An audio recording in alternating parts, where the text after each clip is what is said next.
Hello and welcome back to Schamberger Labs, episode 2. Still working on the Charlotte Flair painting. Gonna be for a while. Joined weeks, right? Months. Joined again by my amazing wife, Katy. How are you, Katy? Hello, friends. I'm great. How are you? I'm good. What are we drinking today? I'm Rob, by the way. Rob Schamberger.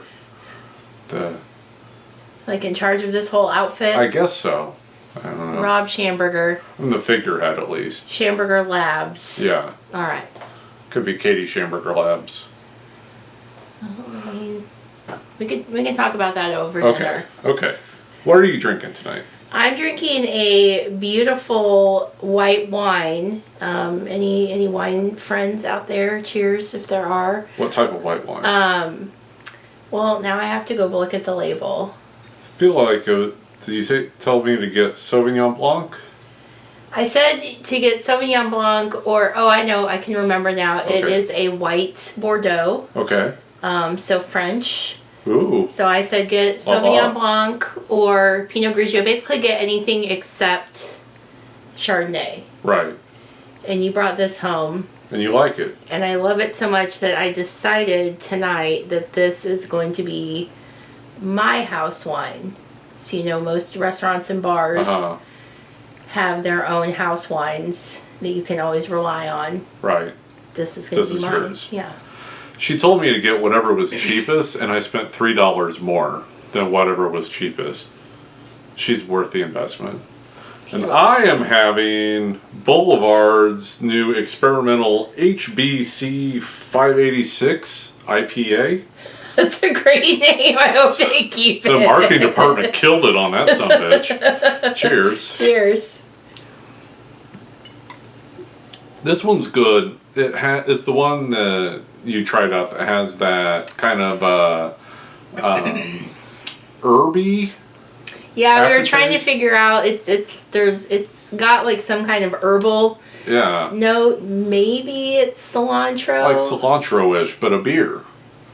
That's pretty good. Not to like humble brag. Sounds a little humble braggish, but I mean, I know some people at Boulevard. I should probably just message them. I looked it up on the website, and like the flavor stuff that they were saying I should be experiencing was not matching whatever this herb is. So I don't know. Maybe your palate is like an outlier. Could be. Like I could be one of those. What's it called?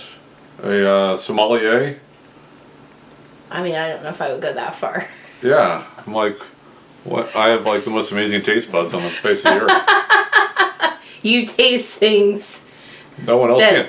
I'm tetrachromatic.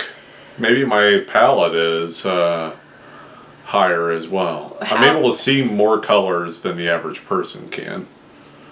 It's very common in artists. How do you figure out that you can do that? I did a test.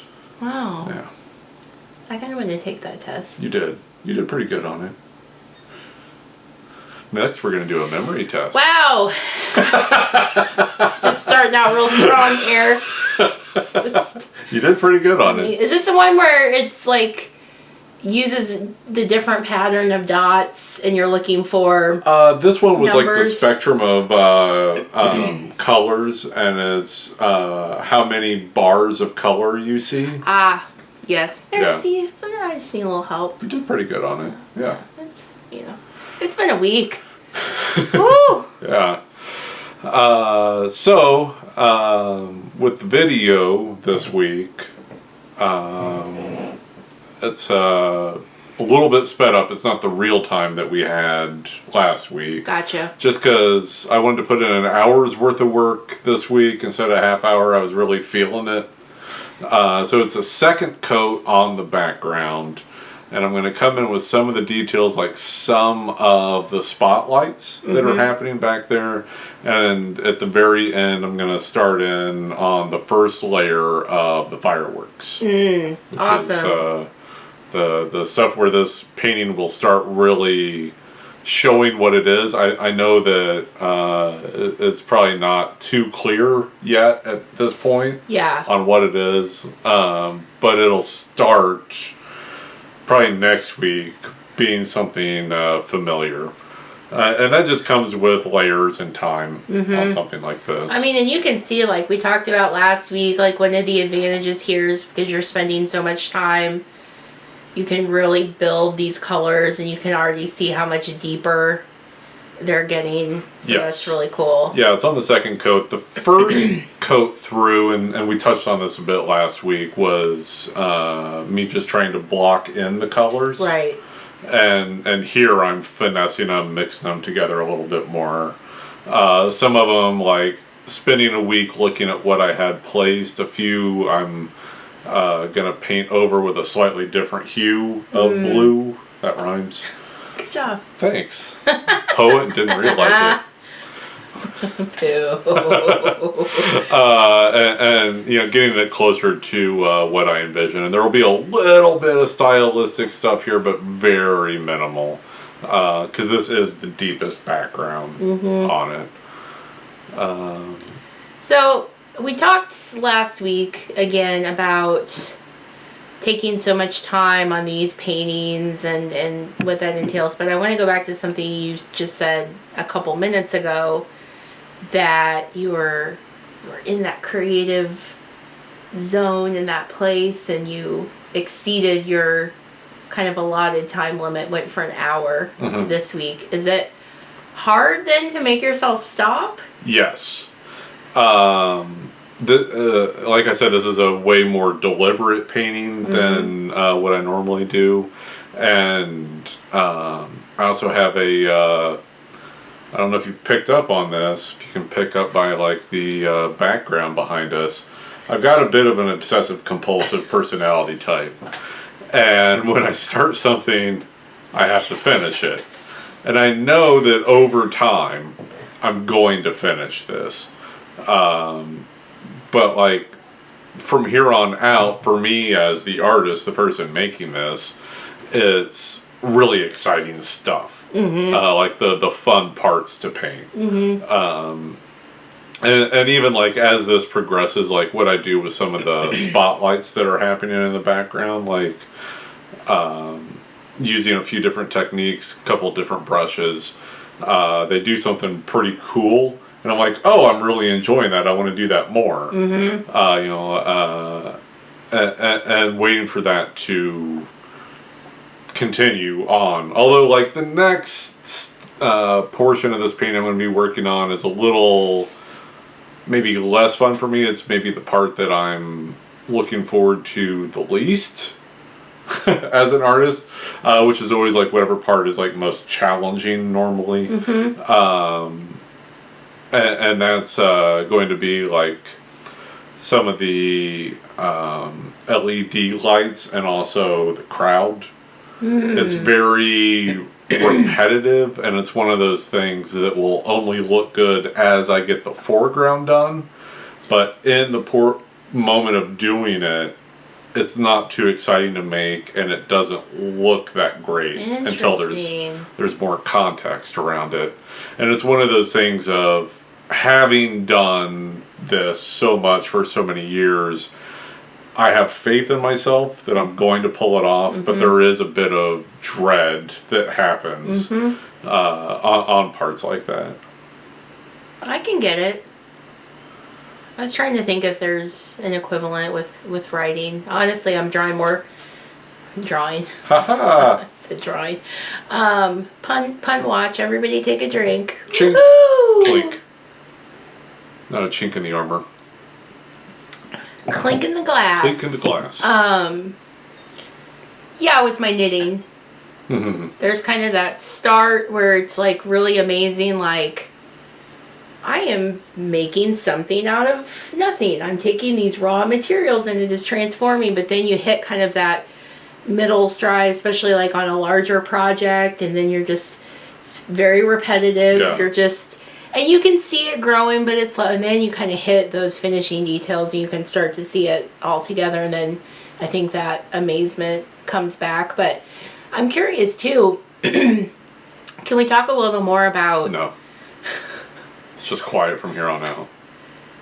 Ooh, like should we like stare at each other or like off into the distance?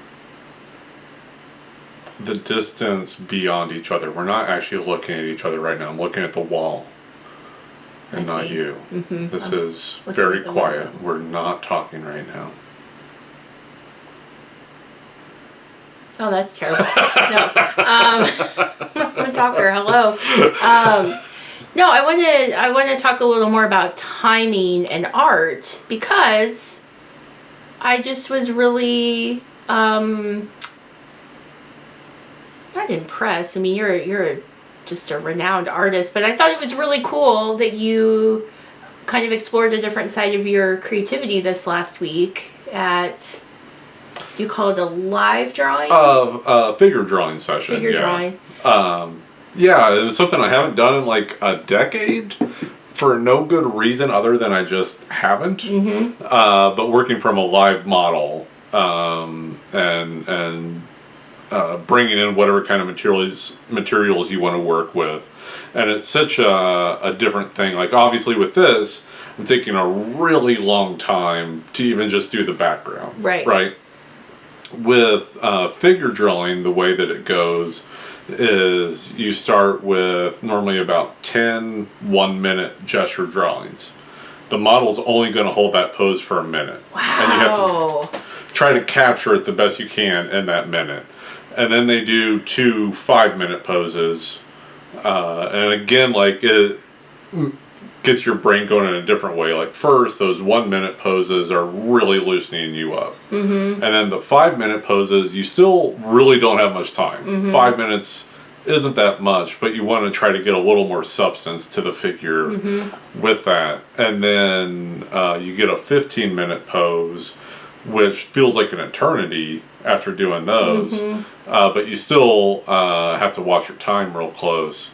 And then you do I think we did a 20-minute and then a 30-minute. It was only a 2-hour session.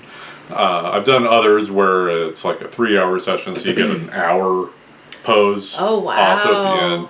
And that's where you can like really do like a more finished type piece. Mm-hmm.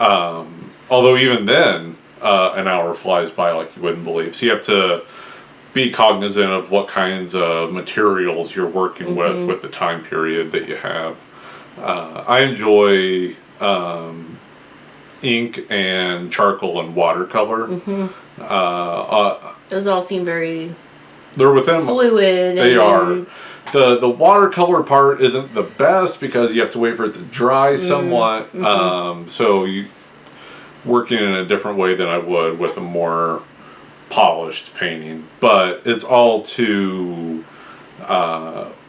flex different artistic creative muscles and also problem solve in a different way than I would in the studio, which all of it ultimately leads towards growing as an artist. Yeah.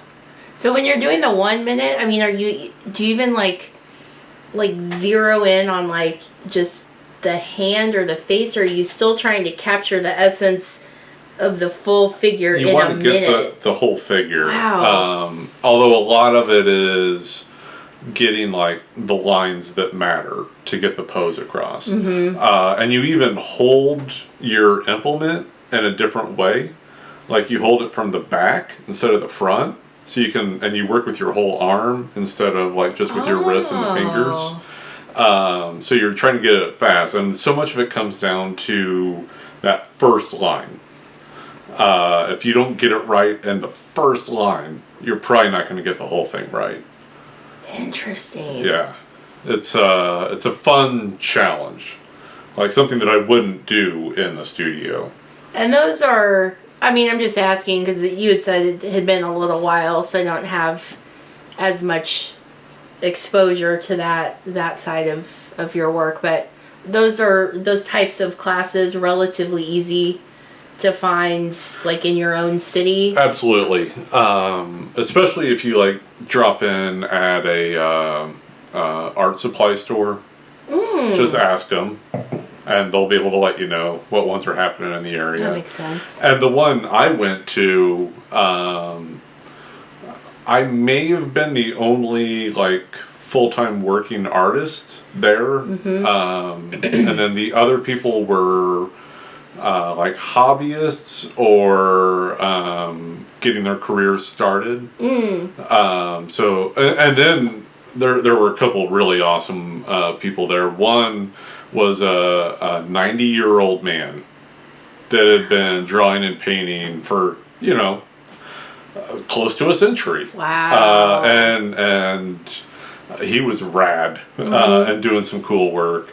And then there was a guy, and I haven't told you about this one yet, that just a few months ago, he was functionally blind, and he had just gotten corrective contacts. Oh my god! And his wife is like the one in the couple that has the most interest in art, and he was just kind of there for like a date night, but he was drawing too. And he told me that, and I'm like, that is so awesome that you're here drawing what you see that you couldn't physically do a few months ago. Yes. Oh my gosh. So it's and like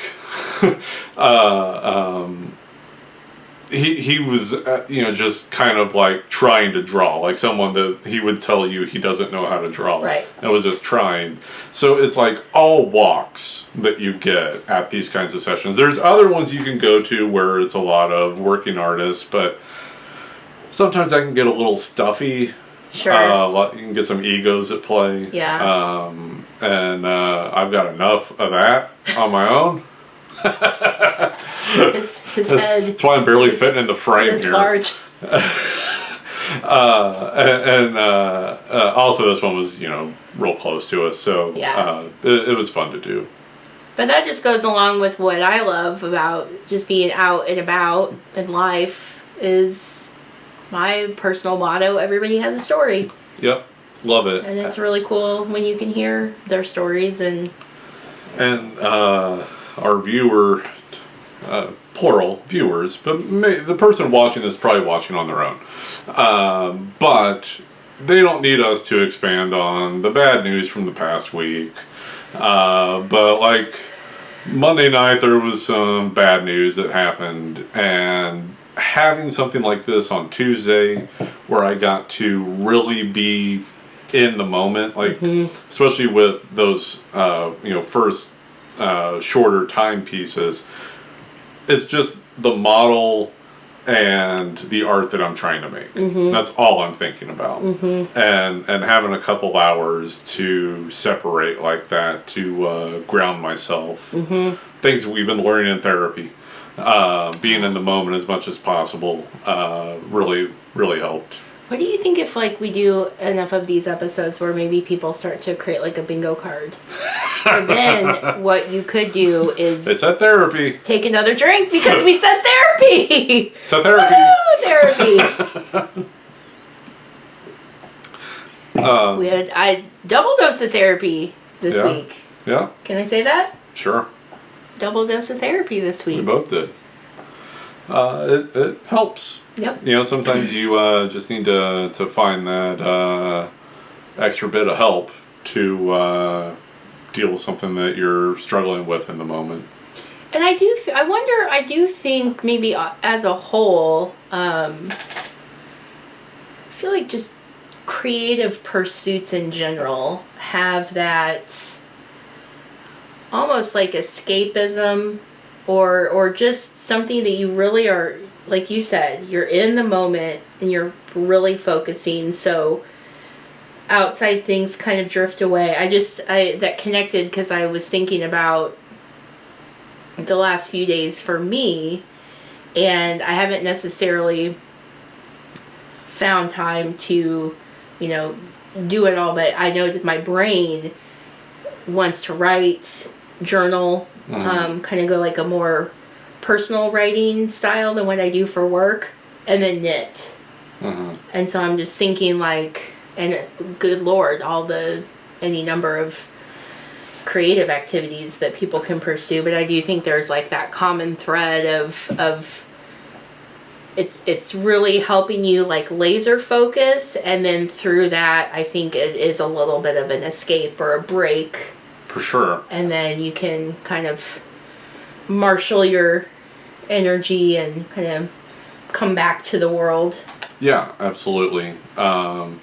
Sometimes it's an added challenge that I do this for a living, Like, if I've got free time, I'm not going to do more art. Right. And then the art that I make, I have deadlines, and I have to meet the expectations of WWE and of my wider audience as a whole. So some of those things are in mind, but I do still find that like hours in the day will disappear while I'm physically in there working on the painting. Mm-hmm. I mean, I just remember too, like Monday night when the news broke and just feeling some kind of initial stress and anger. I went back into my office area, and the first thing I grabbed, funny, I didn't actually end up using it because I kind of just crashed a little bit, but the first thing I grabbed was one of my coloring books and my colored pencils. So you can find that thing to be in the moment. And it also doesn't have to be a creative thing. Mm-hmm. I've had moments where, like maybe like PTSD is kicking in. Mm-hmm. Like we're going there. Take another drink. Woo! Where to like ground myself, put myself in the moment. I'll go and do a chore. Like wash the dishes, take out the trash, mow the lawn. Some sort of physical activity that can even like get me out of the room where the thing is starting to take hold. Mm-hmm. So on Twitter, let's pull this up. I had asked if anyone had any questions for me to answer while on the video. Oh, great idea! Yeah, and hardly anyone answered, which is fun. Helps that ego go. We gotta grow. But it's dinner time. We're starting. It's dinner time. There's no wrestling on tonight, as far as I know. Wrestling on. Someone's gonna kill me. But you don't know what night we're recording this. But I got a great question from J. Elliott Mason, the Hero in Hero on Twitter, that asked, what's your favorite medium? Oil, watercolor, or gouache, or maybe something else? Gouache. Yeah. Here's a little secret about me. I have never done an oil painting in my life. Never. And I have not successfully made anything with gouache. What is gouache again? It's a more opaque watercolor, but I kind of am of the mind like I'm either going to do watercolor or acrylic. I don't really need that in between. Interesting. And there's a bit of a less vibrant color to it for me personally. So of the three asked, obviously watercolor, but I do a lot with watercolor. I like the chaotic nature of it. I like that even though you go in with a plan, it is water, and sometimes water wants to do its own thing. Right. It's part of the name, and I love that you don't. It's still going to surprise even the artist who's making it. The way I work it, at least, I work very wet. Some watercolor artists have a higher pigment rate than water. And I do for like the finishing parts, but otherwise I like to work really wet. It's just a personal preference. And then this painting that we're watching me make right now is with acrylic. And acrylic is almost as opposite from watercolor as you can get, because watercolor is translucent and acrylic is opaque. So just the whole way of making this thing is completely different than if I was making it with watercolor. And I was debating for a moment, which way am I going to go on this? And I ultimately went with the acrylic on it. I'm listening to you. We're in the firework phase. This is really mesmerizing. Is this, because we're pulled out just a little bit, but this looks like a pretty rich gold. Yeah, it's more of a yellow ochre. Oh, that makes me think of Bob Ross. Bob Ross. And this is the first of 3 coats that I'll do just for the fireworks. There's kind of like 3 different shades that are happening there. Mm-hmm. So this yellow ochre is the darkest shade. And I'm going to come in with a Naples yellow for the mid-tone, and then some white for highlights where the fireworks are burning the brightest. And for this video, we're just getting the first coat in there. So this is what we were talking about earlier. Like, I had to just stop on fireworks like a third of the way through. Yep. It's killing me. But a good discipline. Yeah. But, okay, so you answered this question, but I want to go back to it because I'm interested. Because I was actually thinking the opposite. So if you wanted to, you could approach a painting of this scale and taking the amount of time that you want to take with it with watercolor. Mm-hmm. You're not bound to acrylic. I was just thinking that watercolor has the drying time. You often speed that up, but you could go for sure watercolor. And maybe down the line, one of these longer major paintings, I'll do that way with watercolor. There's a French artist that I follow. I only know his Instagram handle, but I believe his name is Terry Duval, and he does these really astounding European cityscapes with watercolor that just blow me away. And actually, it's been watching him that gave me the idea to do one of these types of paintings, but with wrestling. And from such a great moment. I think these first 4 will be 4 horsewomen. Don't know who's going to be next, but I thought this would be just an astounding one to start with. Mm-hmm. And I think that you can see, especially over towards the right of the painting, that the colors are way more mixed now. Right. And also some of the things happening with some of the spotlights that are way off in the distance, so they won't be pure white. Mm-hmm. It's just kind of how they're shooting through the air there, how they all mix around. And I had to get all that right before I could then come in with the fireworks over it. That's just incredible.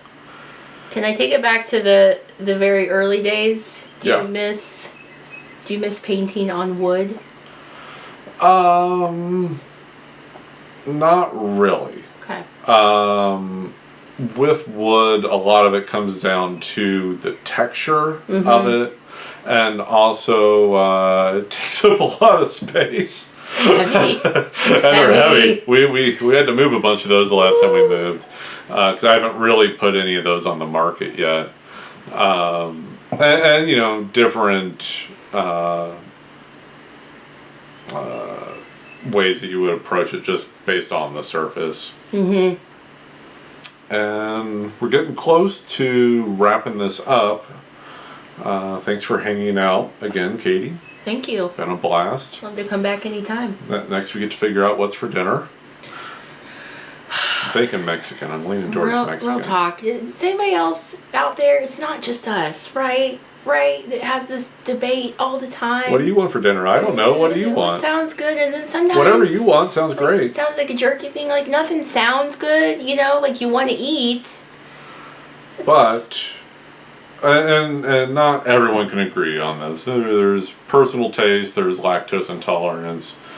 But I would say anyone that those things don't affect can mostly all agree queso's always good. Absolutely. And on that note, thank you guys so much.